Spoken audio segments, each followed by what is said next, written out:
Donc, tu ne peux pas entrer au ciel. Donc, pour que tu rentres au ciel, il faut que Dieu lui-même te justifie.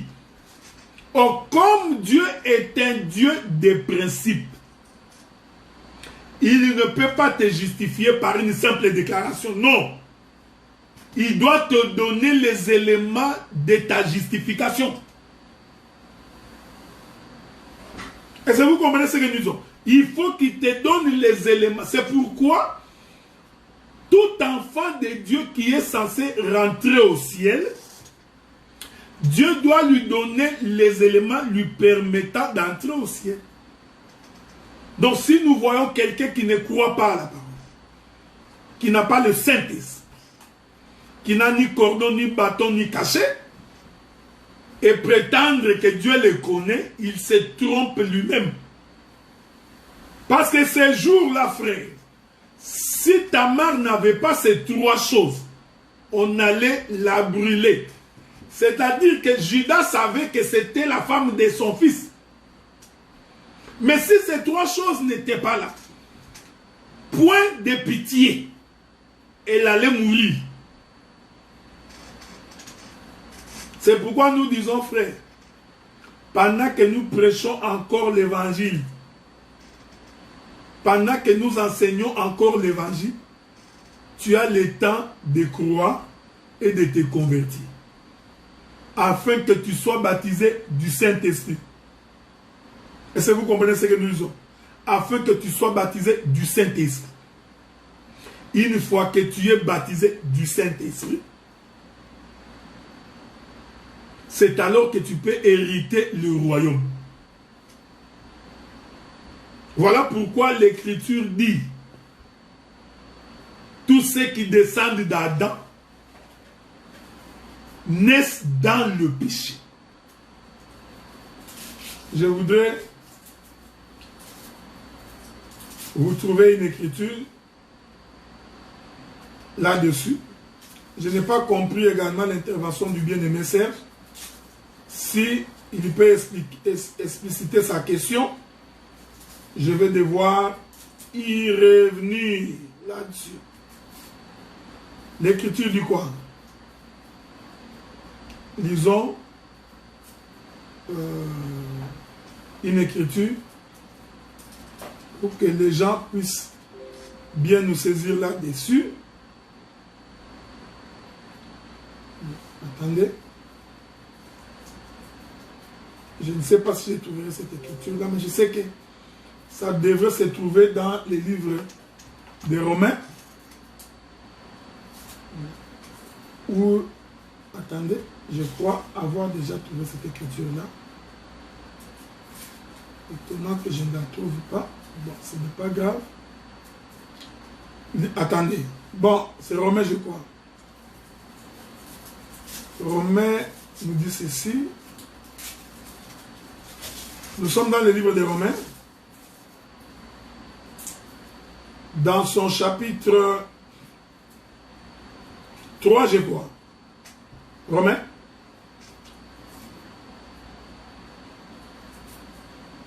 La Bible dit ceci. Souffrez, hein. Romains chapitre 3. Romains chapitre 3, nous lisons. À partir du verset 20. Non. Verset 21. Maintenant, sans la loi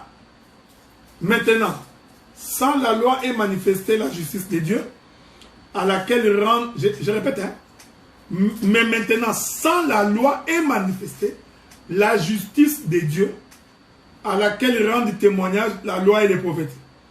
Justice de Dieu par la foi en Jésus-Christ, pour tous ceux qui croient. Il n'y a point de distinction. Donc, pour tous ceux qui croient, ils sont justifiés par la foi en Jésus-Christ. Or, la foi en Jésus-Christ, vous comprenez, c'est avoir le bâton, le cachet et les cordons. Et l'Écriture de continuer, car tous ont péché et sont privés de la gloire de Dieu. Voyez-vous, frère? Donc, déjà quand nous naissons avec la nature adamique. Et dans cette nature adamique, nous portons le péché. J'aurais bien voulu que le frère Serge pose sa question, pas après l'émission.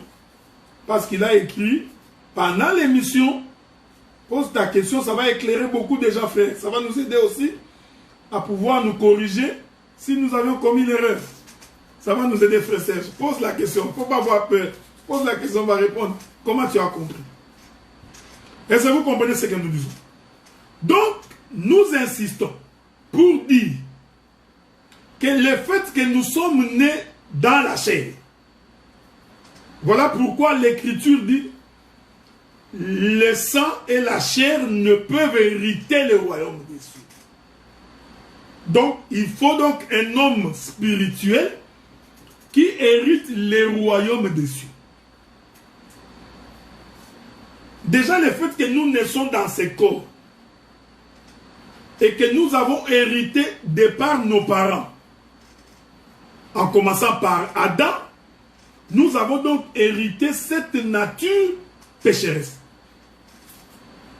Voilà pourquoi, pour que le corps du péché soit justifié, il faut que ce corps puisse tomber enceinte. Je répète ça, frère.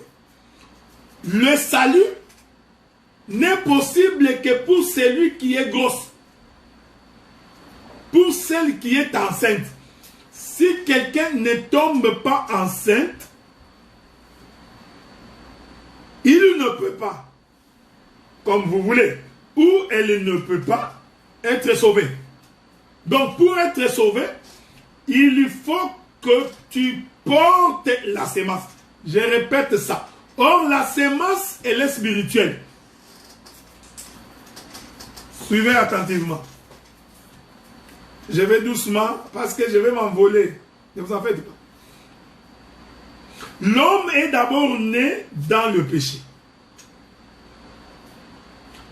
La chair et le sang ne peuvent hériter le royaume des cieux. Maintenant, pour que ton corps hérite le royaume des cieux, il faut que les spirituels entrent dans ces corps. Il faut donc que les spirituels viennent habiter. C'est pourquoi nous prêchons l'évangile, pour que le charnel soit habité par les spirituels, afin de ne plus être conduit selon la chair. Parce que celui qui a l'esprit du Seigneur ne conduit plus sa vie selon la chair. Il est donc conduit par l'esprit qui est en lui. En d'autres termes, la chair est morte. Elle est donc dirigée par l'esprit. Voilà pourquoi nous disons, toute chair qui n'est pas habitée par l'esprit du Seigneur ne peut pas hériter le royaume des cieux. Le fait que tu sois né de ton père et de ta mère, si tu meurs sans recevoir la parole, tu ne peux pas hériter le royaume des cieux. Même si tu ne voles pas, tu ne calomnies pas, tu n'es pas impudique, je t'informe que tu n'hériteras pas le royaume des cieux. Parce que la chair pêche toujours. La Bible dit qu'il y a des gens qui ont des péchés manifestes, d'autres ont des péchés non manifestes. Maintenant, je vais prendre quelques données des Écritures pour faire comprendre cette chose. Allons visiter la création d'Adam. J'explique la justification de Tamar. Parce que le problème de Tamar, elle a été justifiée parce qu'elle était tombée enceinte. Mais la grossesse de Tamar, c'est le cordon, le cachet et le bâton. J'ai expliqué de plusieurs manières ces choses. Voilà pourquoi quand elle se présente au jour de son jugement, elle est justifiée à cause de cela. Dieu crée Adam, il rassemble donc la poussière de la terre.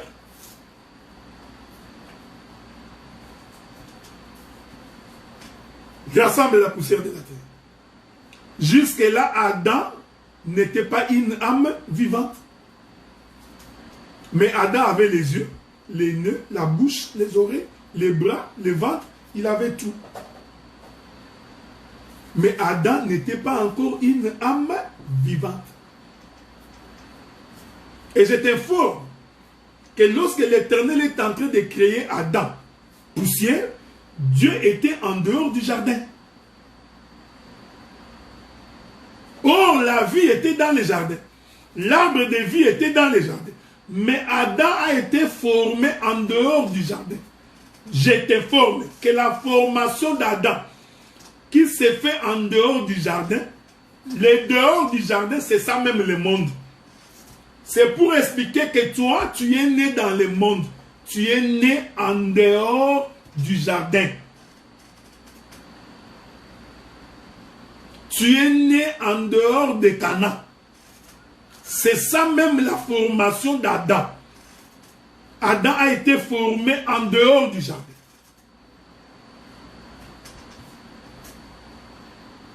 Est-ce que vous comprenez ça? Adam a été formé. Ouais, j'insiste. Formé ici, en dehors du jardin, nous comprenons qu'il rassemble la poussière de la terre. Mais formé aussi, c'est le fait que ton père et ta mère t'ont conçu. Est-ce qu'il y a une écriture? Job doit me donner une écriture. Frère Roland, il y a une écriture où Job parle de sa conception. Je ne sais pas si je trouverai cette écriture-là. Si tu la trouves, je bénirai le Seigneur. Le frère Job nous parle de ces choses-là. Je ne sais pas si j'ai trouvé cette écriture-là. Quand Job est en train de souffrir,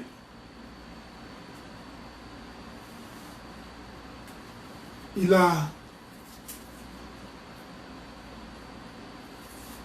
touché une écriture pour dire que j'ai été conçu dans le péché. Je ne sais pas si je trouverai cette écriture-là, mais j'espère que, mon bien-aimé Roland, tu me la trouveras, cette écriture-là. Hein? Donc, je voudrais vraiment que je trouve cette écriture-là pour que nous puissions avancer. Donc, le frère Job est en train d'en parler, mais je reviendrai là-dessus. Hein? Je reviendrai là-dessus, mais je crois que mon bien-aimé Roland, cherche-moi l'écriture. Donc, hein, où Job est en train de maudire les jours de sa conception. Attendez. Je suis en train d'espérer que je trouverai cette écriture-là dans les livres de Job. Ça va nous permettre d'avancer. J'y tiens. Je suis dans Job chapitre 3. Prenons le livre de Job chapitre 3. Je vais commencer par le premier verset. Après cela, Job ouvrit la bouche et maudit les jours de sa naissance. Il y prit la parole. Je suis dans la doctrine. Il y prit la parole et dit: périssent les jours où je suis né. La nuit qui dit: un enfant mal est conçu. Est-ce que vous suivez, frère? C'est pourquoi j'avais dit que quand mon père, ma mère va avec ma mère pour me concevoir, c'est dans le péché. C'est dans le péché. Job dit: périsse les jours où je suis né. Il ne se limite pas au jour de sa naissance. La nuit qui dit, 2 points, un enfant mal est conçu. Or, quand est-ce que commence la conception?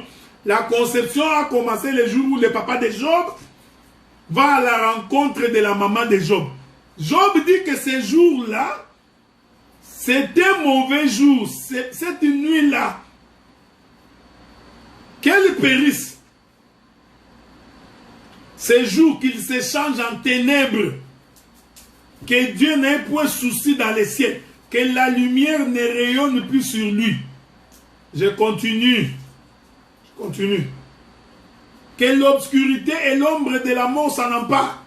Que des nuées établissent leur demeure au-dessus de lui. Et que des noirs phénomènes l'épouvantent. Cette nuit, que les ténèbres en fassent leur proie, qu'elles disparaissent de l'année, qu'elles ne soient pas plus comptées parmi les mois. Que cette nuit devienne stérile, que l'allégresse en soit bannie. Voulez-vous que je continue? Voilà pourquoi j'ai dit. C'est pourquoi j'ai dit, notre conception, nous naissons dans les péchés. Est-ce que vous comprenez? La formation d'Adam s'est faite en dehors du jardin. Or, l'arbre de vie était dans le jardin. Maintenant, une fois que l'Éternel forme Adam en dehors du jardin, Adam ne peut pas rentrer dans le jardin s'il n'a pas le souffle. Est-ce que vous comprenez?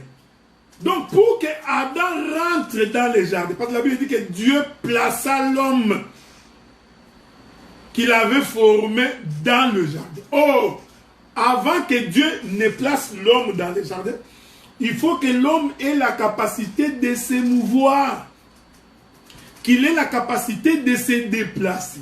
Or, si Dieu n'avait pas soufflé dans les narines d'Adam, Adam n'aurait aucune capacité d'entrer dans le jardin. Donc nous comprenons que le fait d'Adam d'entrer dans le jardin, en d'autres termes, il rentre dans le royaume. Voyez-vous? Le jardin ici, c'est le royaume de Dieu. Donc Adam rentre, mais il ne peut pas rentrer sans le souffle. C'est ce souffle-là que j'appelle moi la grossesse. Est-ce que tu as compris? Non, tu n'as pas compris. Je vais expliquer ça très bien. Adam est un corps, une masse informe. Une masse qu'on avait formée, mais dont l'intérieur était vide. Est-ce que vous comprenez ce que nous disons? Adam, c'est un vase dont l'intérieur est vide. Pour que Adam devienne une âme vivante, il faut qu'il soit rempli. Donc quand Dieu souffle dans les narines d'Adam, en réalité Dieu était en train de remplir Adam. Donc Adam était un vase. Mais le souffle de Dieu remplissait donc Adam. En d'autres termes, le souffle était porté par le corps. Le corps d'Adam, un vase terrestre, a donc porté le souffle de Dieu. Et c'est ce souffle de Dieu que j'appelle la grossesse. Est-ce que vous comprenez ça, frère? C'est ce souffle de Dieu-là que j'appelle la sémence. Donc, en soufflant dans Adam, Dieu a sémé son esprit. Voilà. Donc, le souffle de Dieu, c'est toute une sémence. C'est la sémence que Dieu a sémée dans un corps. Et ainsi, Adam devint enceinte. Il porte donc dans son ventre le souffle de l'Éternel. Remarquez cette chose. C'est pourquoi, quand nous croyons à l'Éternel, Quand nous croyons et nous acceptons de suivre le Seigneur, le Seigneur a l'obligation de nous baptiser du Saint-Esprit. Or, le Saint-Esprit en nous, c'est toute une grossesse. C'est pourquoi les frères Paul avaient raison de dire, ce n'est plus moi qui vis, mais c'est Christ qui vit en moi. Donc, Paul, c'est un corps, c'est une masse, c'est un vase, dont à l'intérieur, l'Esprit de l'Éternel. Christ est à l'intérieur. Donc, l'Esprit, c'est ça la grossesse. J'aime le Bible, frère. C'est pourquoi, lorsque l'ange Gabriel croise Marie, Marie lui pose la question. Moi qui suis vierge, ici Marie voulait dire, je suis vide. Il n'y a en moi aucune semence. Suivez. Comment cela m'arrivera-t-il? Comment tomberai-je enceinte? L'ange répond. L'Esprit de l'Éternel te couvrira. Et l'ombre du Très-Haut. Voyez, frère. Donc, c'est l'Esprit de l'Éternel qui vient dans le corps de Marie. Donc, l'Esprit, c'est toute une semence. L'Esprit, c'est la semence qu'on sème dans. C'est pourquoi nous disons, quelqu'un qui n'a pas l'Esprit de Dieu, il n'a pas Dieu. Il ne lui appartient pas. Il n'a rien pour témoigner qu'il est fils de Dieu. Or, l'Esprit de Dieu dans un homme, c'est toute une grossesse. Or, quand tu es gros, ce n'est plus toi qui vis. C'est le Fils qui vit en toi. C'est pourquoi le frère Paul dit, celui qui n'a pas le Fils n'a pas la vie. Or, le Fils, c'est une semence. Le Fils, c'est un esprit. Je rentre dans le jardin. Remarquez cette chose. Adam ne pouvait pas rentrer dans le jardin si premièrement il n'était pas engrossé. Donc quand Dieu souffle dans Adam, en fait Dieu a engrossé Adam. Dieu mettait sa semence dans le corps d'Adam. Or cette semence, nous l'avions expliqué de plusieurs manières, c'est ça même la parole de Dieu. La parole de Dieu est esprit et vie. N'avez-vous pas lu cette écriture-là? Frère Roland, est-ce qu'on peut trouver cette écriture-là? Jésus qui dit, mes paroles sont esprit et vie. C'est dans les livres des Jean? Souffrez, hein? Nous allons trouver ça pour vous. Je m'excuse, je ne suis pas... Comme je vous ai toujours dit que moi, je n'ai pas l'habitude de bloquer les versets. Hein? Je n'ai pas l'habitude de bloquer les versets. Je sais qu'il est quelque part. Donc, je suis en train de les chercher au même moment que vous. Nous ne sommes pas des gens de prédicateurs. Nous préparons les messages avec des bouts de papier. Nous écrivons partout. Non, non. Je n'ai pas cette habitude-là. Donc, c'est pourquoi je vous ai toujours demandé de souffrir. Pour que nous puissions ensemble trouver ces choses. J'ai beaucoup de versets, hein. Est-ce que... Bon, je vais d'abord voir si Roland m'a trouvé les versets ou pas. Voilà, Gigiston, merci beaucoup. Jean chapitre 6, verset 16, verset 63. Lisons d'abord cette écriture-là. Jean 6, verset 63. Lisons. Parce que des fois, quand on dit, vous dites que non, ce n'est pas vrai. Jean, chapitre 6, 63. Je vais lire cette écriture-là avec vous. Sois béni, mon bien-aimé Guy Liston. Jean, chapitre 6, verset 63. Souffrez.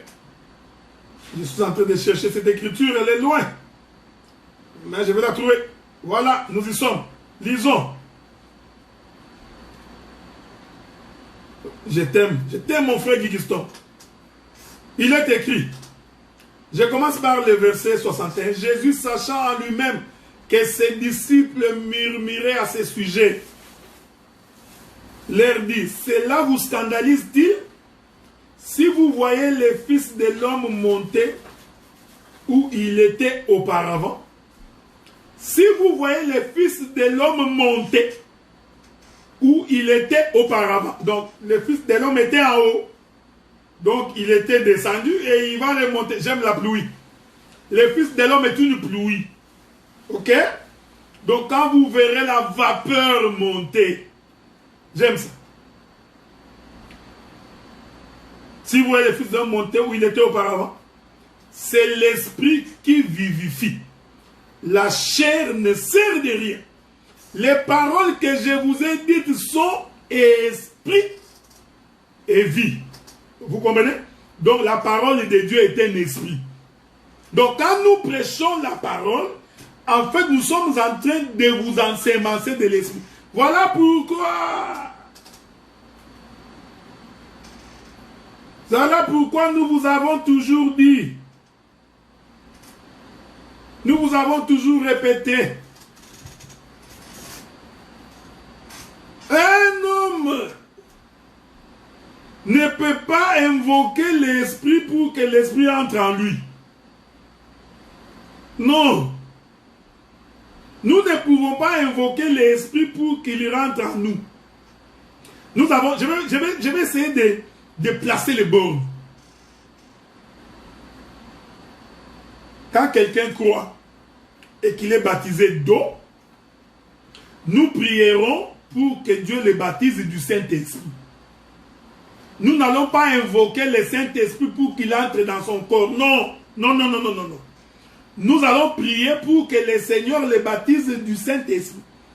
Donc, nous, les ministres, nous baptisons dans l'eau, mais celui qui baptise de l'Esprit, c'est le Seigneur. Nous allons donc prier pour que tu reçoives le baptême du Saint-Esprit. Faites attention, frère. Faites attention. Parce que pour que tu sois baptisé du Saint-Esprit, il faut que tu écoutes la parole. J'insiste. En réalité, j'aime ça. En réalité, quand nous sommes en train de prêcher l'évangile, quand nous sommes en train de prêcher la parole, nous sommes en train de vous baptiser du Saint-Esprit. La parole elle-même, quand elle entre en vous, vous recevez le Saint-Esprit. C'est pourquoi quand Pierre est arrivé dans la maison de Corneille, pendant que Pierre parlait, qu'il annonçait l'évangile, comme ces gens avaient accepté l'évangile, avaient accepté la parole, on a vu la manifestation du Saint-Esprit. Donc, l'Esprit de l'Éternel, c'est toute une sémence. Voilà pourquoi quand nous prêchons l'évangile, en réalité, nous sommes en train de s'aimer en vous. Et ce que nous s'aimons en vous, c'est la parole. Et cette parole, c'est l'Esprit du Seigneur. Laissez-moi ajouter d'autres écritures. Toujours dans les livres des Jean. Là où j'étais. Vous permettez? Toujours dans les livres des Jean. Il y a beaucoup d'écritures, hein, frère. Il y a beaucoup d'écritures. Beaucoup d'écritures pour expliquer ces choses. Qu'est-ce nous dit le frère Jean? Je vous donnerai beaucoup de versets. Mettez les flèches dans votre carquois. Ça va vous aider pour votre pèlerinage. C'est très important. Parce que sinon, tu vas mourir de faim pendant le voyage. Je prends les livres de Jean chapitre 3. Je commence par je lis d'abord le verset 5. Jésus répondit, en vérité, je te le dis, si un homme n'est né d'eau et d'esprit, il ne peut entrer dans le royaume des cieux. Naître d'eau ici, de l'eau ici, ce n'est pas les eaux physiques du baptême, non. Naître d'eau ici, c'est naître de la parole. Je n'ai pas beaucoup de temps pour expliquer. L'eau ici, c'est la pluie qui descend. Maintenant, le Seigneur explique que cette eau, en réalité, c'est sa parole. C'est ce qu'on appelle l'esprit. Il ne peut entrer dans le royaume de Dieu. Adam ne pouvait pas entrer dans le jardin si premièrement il n'avait pas reçu le souffle de Dieu. Or, le souffle de Dieu est une semence que Dieu a semée dans son corps. Ici, à l'intérieur.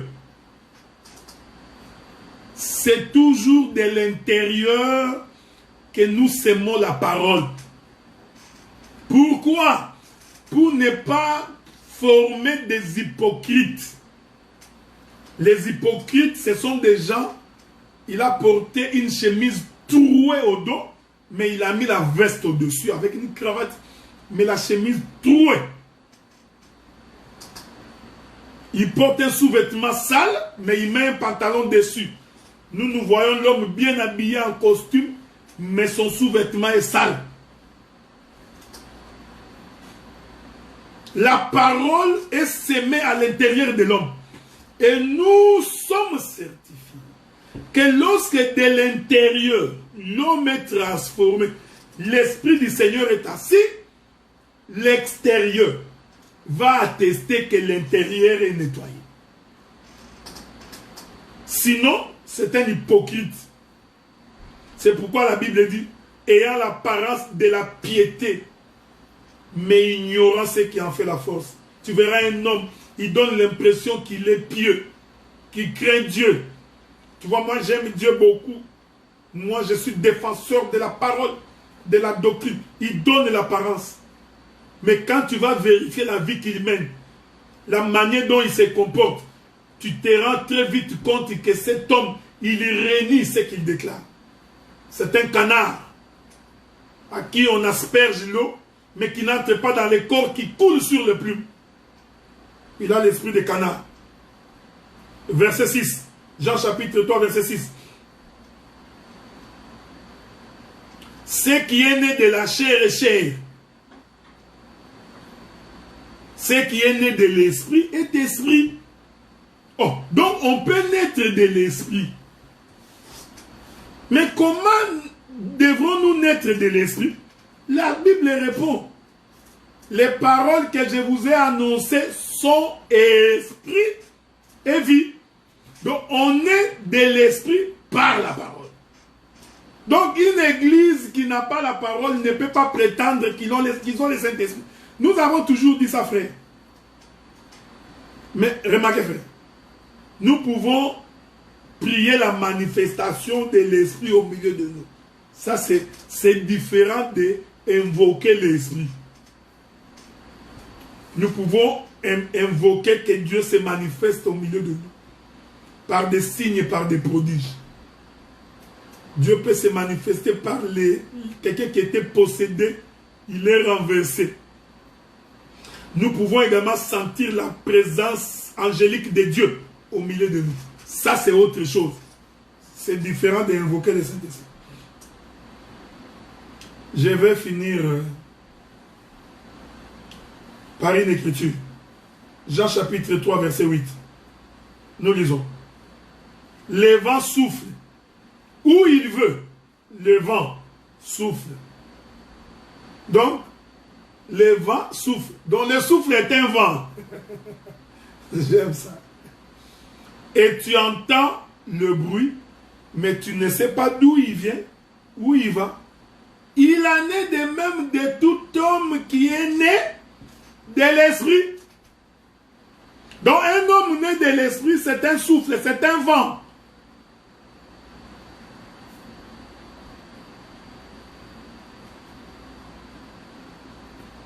Est-ce que vous comprenez ce que nous disons? C'est pourquoi j'ai dit et j'insiste. Bon, je vois la question du bien-aimé Serge, c'est quoi avoir la parole? Si quelqu'un peut aider les frères Serge, j'ai comme l'impression que il s'est perdu un peu. Bon, parce que si on doit revenir même sur c'est quoi avoir la parole? Donc, ça devient très compliqué.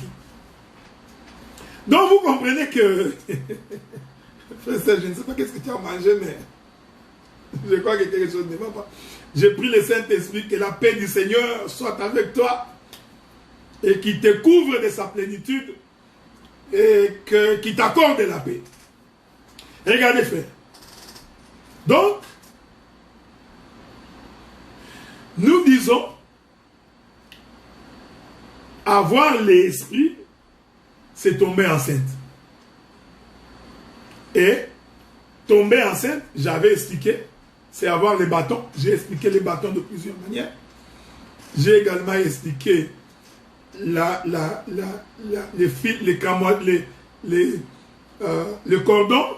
J'ai également expliqué les cachets. Donc quand Tamar se présente devant Juda, elle est enceinte. En d'autres termes, elle a l'esprit de Dieu. Elle a la parole de Juda. Elle a tout ce qui appartient à Juda. Et ce qui appartient à Juda a permis à ce que Tamar soit justifiée. Donc vous comprenez que pour que tu sois justifié devant le Seigneur, il faut que tu puisses avoir ce que le Seigneur t'a donné. Donc si le Seigneur ne te donne pas, tu ne peux pas être justifié. Tu vois, frère? Donc la justification vient par celui qui veut te justifier. Lui-même il t'appelle, il te donne les éléments de la justification. Et quand tu viens te tenir au devant de son trône, tu n'as qu'à brandir. Je vais revenir là.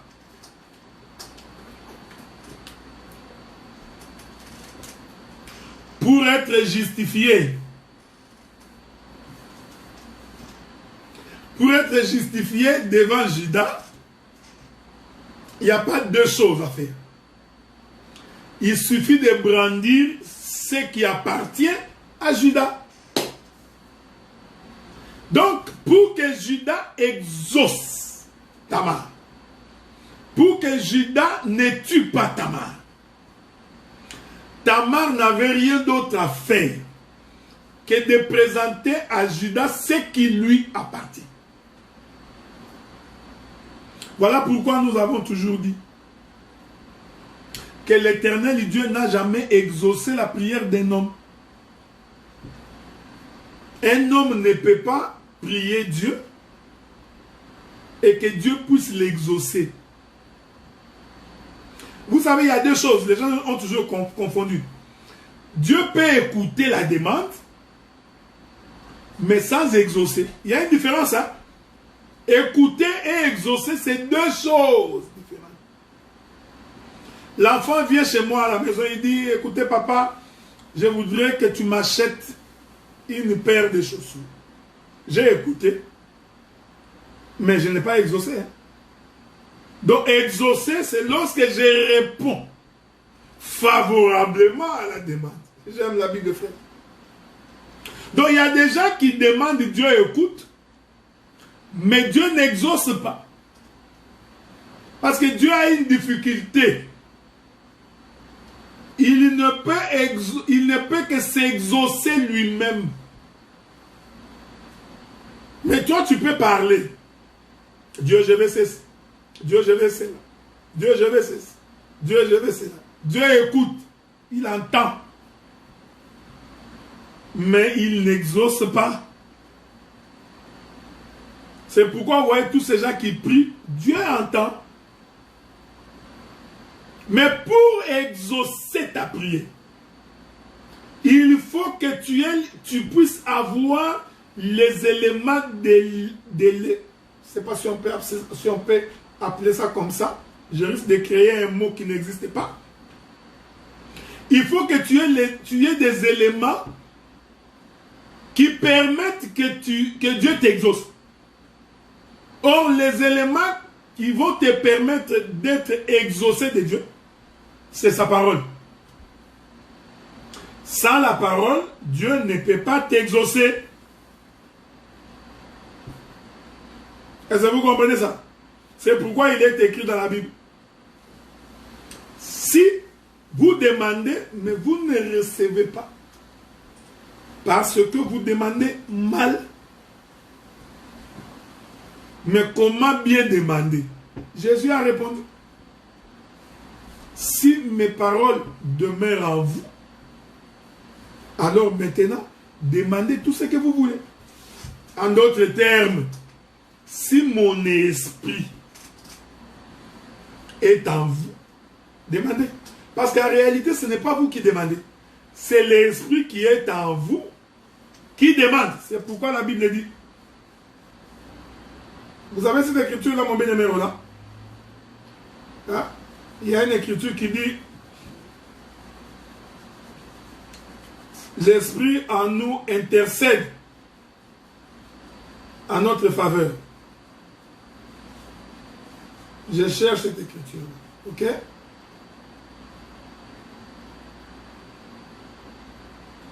Souffrez, hein? Je ne sais pas si je vais trouver cette écriture-là. Mais si vous la trouvez, s'il vous plaît, envoyez-la moi. J'en ai besoin. Ah.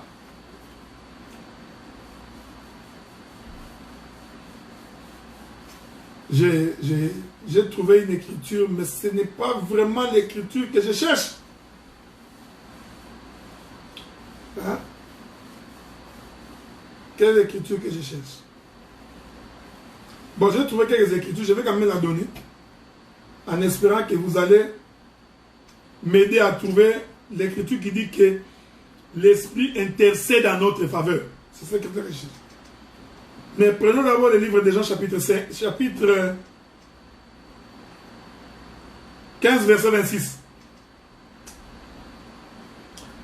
Jean 15, 26. Quand sera venu le consolateur, que je vous enverrai de la part du Père, l'Esprit de vérité qui vient du Père, il rendra témoignage de moi. Il parlera de moi. Jean chapitre 16, verset 13. Quand le consolateur sera venu, l'Esprit de vérité, il vous conduira dans toute la vérité. Il ne parlera pas de lui-même, mais il dira tout ce qu'il aura entendu et il vous annoncera les choses à venir.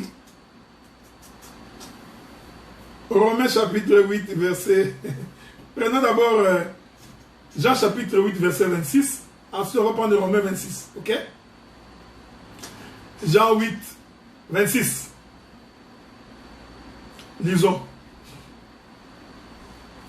Jean 8, 26. L'Écriture dit...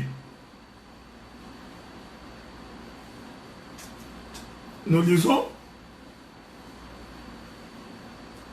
J'ai beaucoup de choses à vous dire. J'ai beaucoup de choses à dire de vous et à juger en vous. Mais c'est lui qui m'a envoyé est vrai. Et ce que j'ai entendu de lui, je l'ai dit au monde. Ce n'est pas l'écriture que j'ai cherchée. Prenons alors Romains chapitre 8, verset 26. Romains chapitre 8, verset 26. Mon bien-aimé Jimmy, tu feras comme on a l'habitude de faire. Hein? Il faut que je finisse ce que j'ai à dire aujourd'hui. Romains chapitre 8, verset 26. Lisons. Il est écrit, de même aussi, l'Esprit nous aide dans notre faiblesse. Notre faiblesse ici, c'est le corps. Car nous ne savons pas ce qu'il nous convient de demander dans nos prières. Donc, personne ne sait comment prier. Frère, l'homme n'a aucune demande à faire qui soit conforme à ce que Dieu veut. Ce n'est pas moi, c'est Paul qui dit. Nous ne savons pas ce qu'il nous convient de demander dans nos prières. Voilà pourquoi tout homme qui n'a pas l'Esprit de Dieu, sa prière est une abomination. Dieu n'exauce pas la prière d'un pécheur. Mais l'Esprit lui-même, j'aime la Bible, frère. Je savais que cette écriture existe. L'Esprit lui-même intercède par des soupirs inexprimables. Celui qui sonde les cœurs connaît quelle est la pensée de l'Esprit. voyez? Parce que c'est selon Dieu, voilà, qu'il intercède en faveur des saints. C'est selon Dieu. Donc, Dieu n'a... Je dis, je répète. Si ça va t'énerver, vraiment, je comprends que tu n'es pas de Dieu. J'ai dit et je répète que Dieu n'a jamais exaucé la prière d'un homme. Fut-il prédicateur, docteur, évangéliste, docteur, apôtre, prophète, je ne sais pas moi quoi, Dieu n'exauce, il n'écoute la prière de personne. Dieu, il s'écoute lui-même. Voilà pourquoi, si quelqu'un n'a pas l'esprit de Dieu, même sa demande est une abomination. Voilà comment il va faire sa demande. Dieu, je t'ai pris, donne-moi une voiture. Parce que la sœur Germaine se moque de moi tous les jours. Quand je prends le métro, tu as dit dans ta parole éternelle, tu béniras notre travail, nous serons les premiers, non les derniers. Pourquoi je continue à marcher à pied, ô Éternel?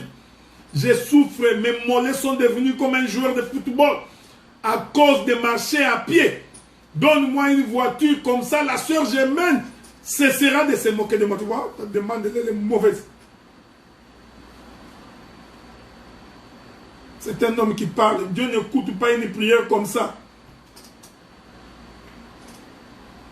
Donc, si Tamar a été justifié devant Judas, c'est tout simplement parce qu'il avait ce qui appartenait à Judas. Voilà pourquoi je te dis, frère, pour que tu sois justifié en ce jour, pour que le Seigneur écoute ta prière, pour que le Seigneur te donne la vie en ce jour. Tu as encore les moments, pendant que nous sommes ici, pendant que nous prêchons l'évangile, tu as encore le temps de recevoir de sa part les cordons, les cachets et les bâtons. Pour que le jour où tu te tiendras devant l'Éternel, que tu ne puisses pas te présenter devant son trône de jugement, le main vide. On ne se présente pas devant le prophète, le main vide. J'aime l'écriture. Donc pour se présenter devant les prophètes, il faut avoir l'offrande. Le roi Saoul a dit, devrons-nous aller voir les prophètes main vide? Non. Pour que nous allions voir les prophètes, il nous faut l'offrande. Parce que le prophète, pour exaucer, il a besoin de l'offrande. J'aime ces choses, frère. L'offrande ici, ce n'est pas l'argent. Voilà comment tu es un voleur. Tu prends cette écriture, tu t'en appropries avec ton esprit de vol. Tu dis, on ne vient pas voir l'homme de Dieu main vide. Maintenant, je te demande, mes frères et mes soeurs, pour venir me voir, ne venez pas les mains vides. Apportez vos enveloppes. Oh, que la Bible est compliquée pour les hommes charnels. Ici, le prophète, c'est Dieu.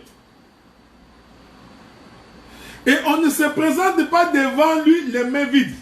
Donc il faut venir avec ce que lui-même Dieu t'a donné. Éternel Dieu, ce que tu nous as donné, nous te le retournons.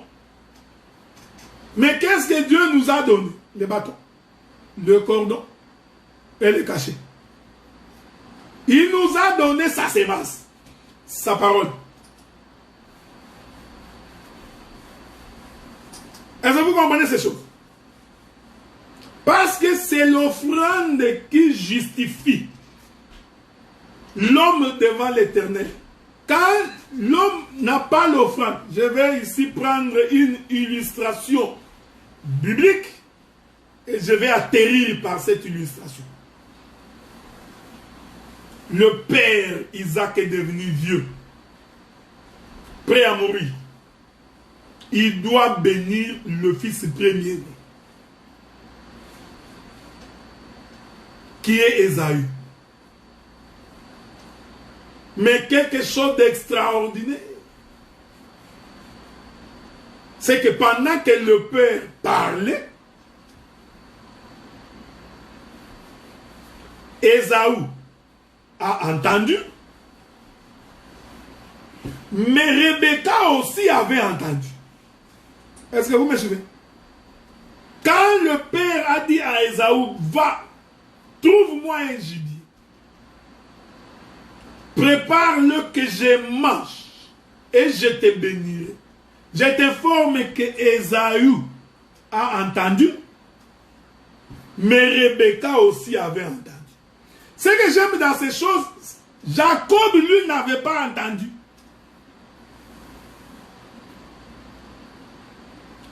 Ici, vous allez comprendre que Ésaü, c'est tout un sacerdoce. Rebecca aussi est un sacerdoce. Donc, quand Isaac parle, il parle aux deux sacerdoces. Le sacerdoce d'Ésaü et le sacerdoce de Rebecca. Oh, quand le père parle, il parle en parabole. Il appartient donc au sacerdoce d'interpréter et de comprendre les propos du père. J'aime ces choses. Ésaü, c'est le sacerdoce de Moïse. Il va chercher les gibiers dans la forêt.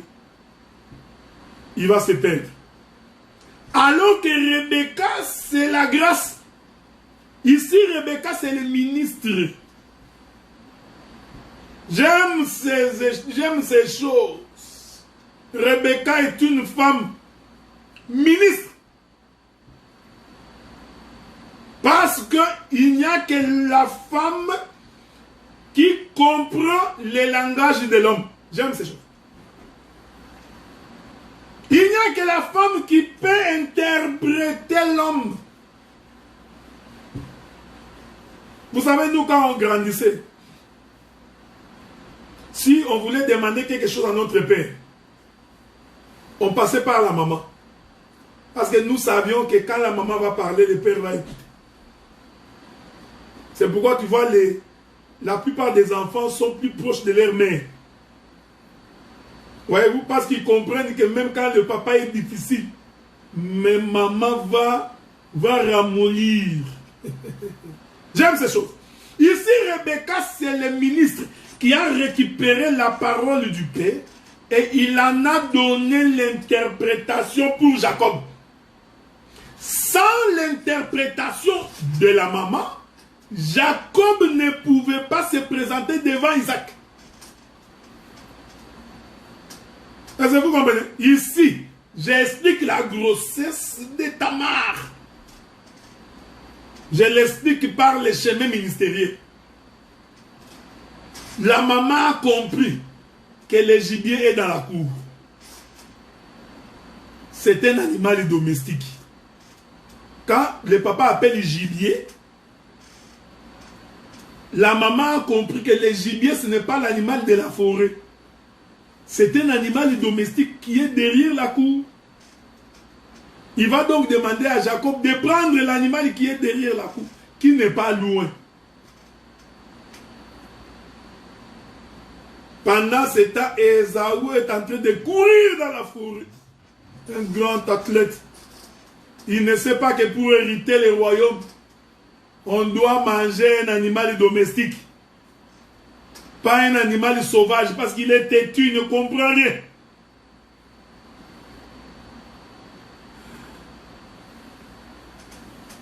J'aime ça, frère.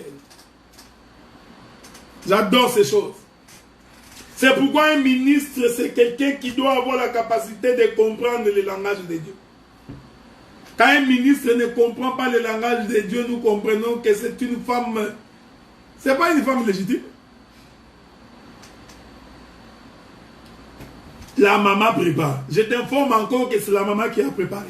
Donc la maman avait compris que quand le père avait dit préparer, le père ne disait pas que toi Ésaü prépare. Non. Le père disait que la maman prépare. J'aime ça.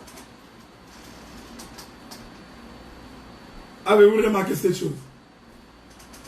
La maman prépare, donne la nourriture à Jacob. Jacob maintenant se présente devant. Je t'informe que l'animal préparé, c'était l'animal de la maison. C'était l'animal d'Isaac lui-même. Parce que la famille d'Abraham, c'était la famille des bergers. Est-ce que vous comprenez? Donc c'était l'animal d'Isaac lui-même. Donc Isaac connaissait cet animal qui était dans la cour.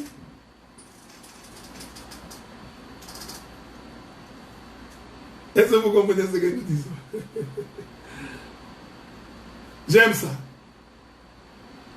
J'aime la Bible parce que, vous savez, même Jacob a eu peur.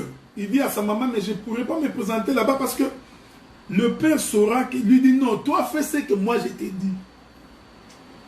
Ne pose pas la question, non, il comprendra. Non, fais ce que je t'ai dit parce que je connais que ce que tu as amené, c'est ce qu'il aime. Et je sais qu'il va t'exaucer. Est-ce que vous comprenez ça, frère? Quand Jacob s'était au devant d'Isaac, il y avait deux choses. Soit c'est la mort, soit c'est la vie. Quand Jacob s'était devant Isaac, il y avait deux choses qui pouvaient arriver. Soit c'est la bénédiction, soit c'est la malédiction. Et Jacob savait que si ce n'était que pour lui, le Père n'allait pas le bénir. Mais si le Père l'a béni, c'est à cause de l'offrande. Parce qu'on ne vient pas devant les prophètes, les médites. Le Père il récupère l'offrande qui est une nourriture préparée, mise sur l'autel. Il mange, il mange, il mange, il mange. Il dit, je sais que c'est Jacob. Il a dit ça. Il dit, la voix que j'entends là, c'est Jacob qui est au devant de moi. Mais mon problème, ce n'est pas toi, Jacob. Mon problème, c'est que j'ai mangé l'offrande. Une fois que j'ai mangé l'offrande, mes mains ont touché le corps de l'offrande. J'aime ces choses. Il a mangé l'animal. La Bible dit, hein, frère. On fut porté à Jacob les vêtements d'Ésaü et les poils de l'animal. Est-ce qu'on peut trouver cette écriture-là pour conclure? Je ne sais pas si je peux trouver cette écriture-là. Quelqu'un peut me trouver cette écriture-là? Nous sommes dans quoi? Genèse combien?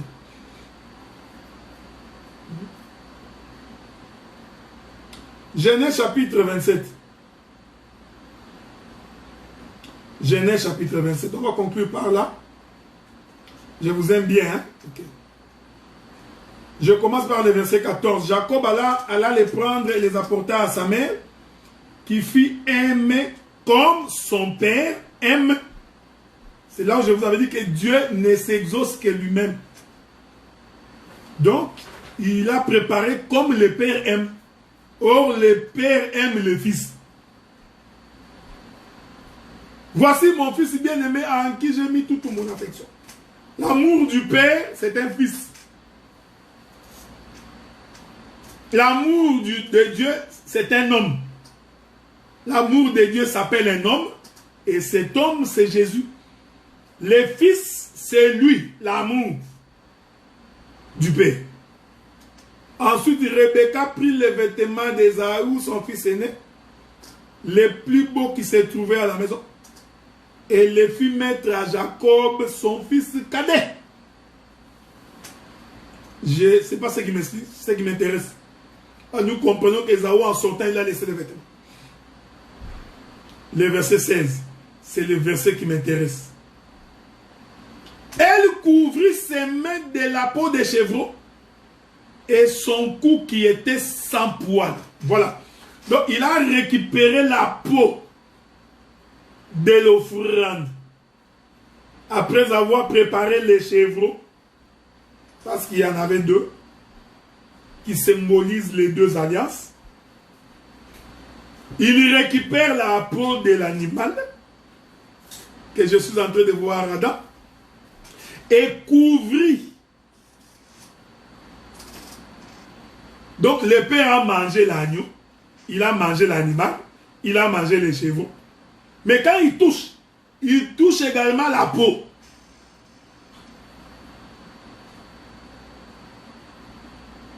J'aime ça.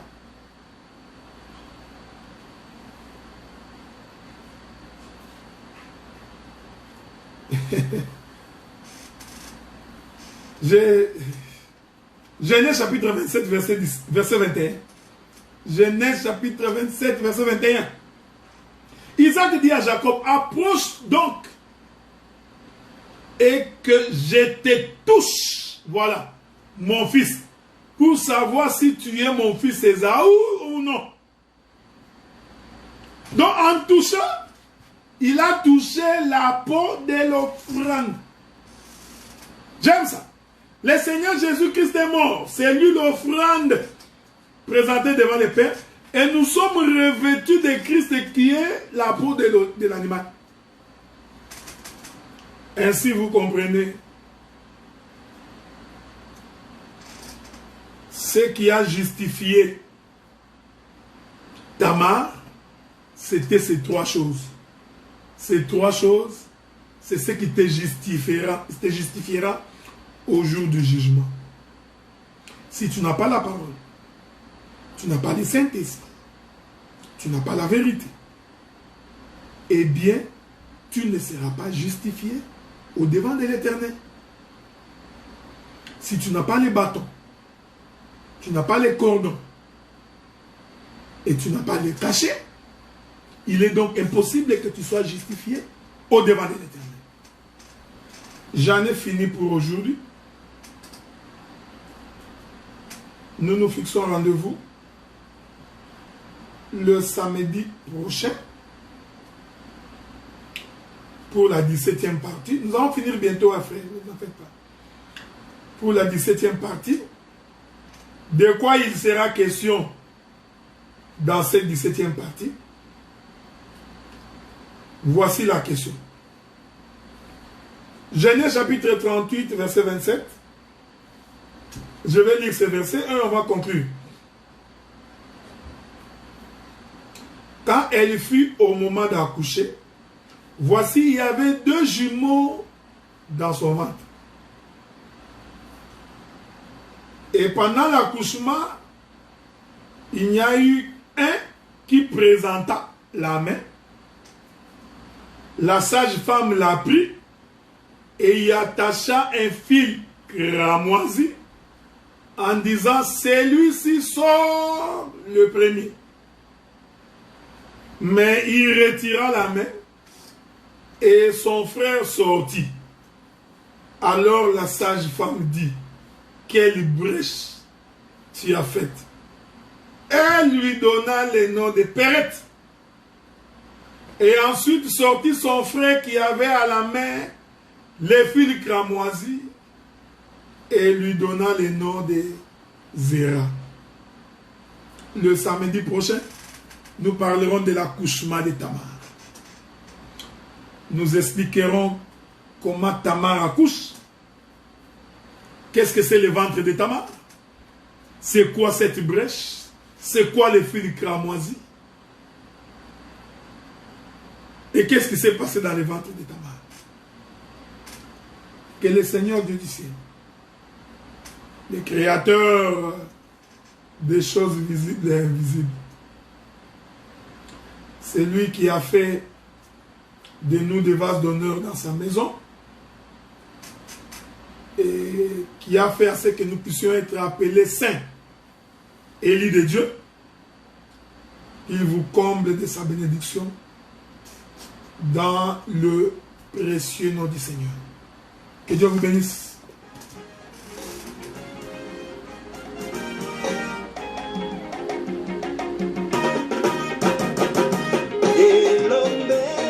Alonisi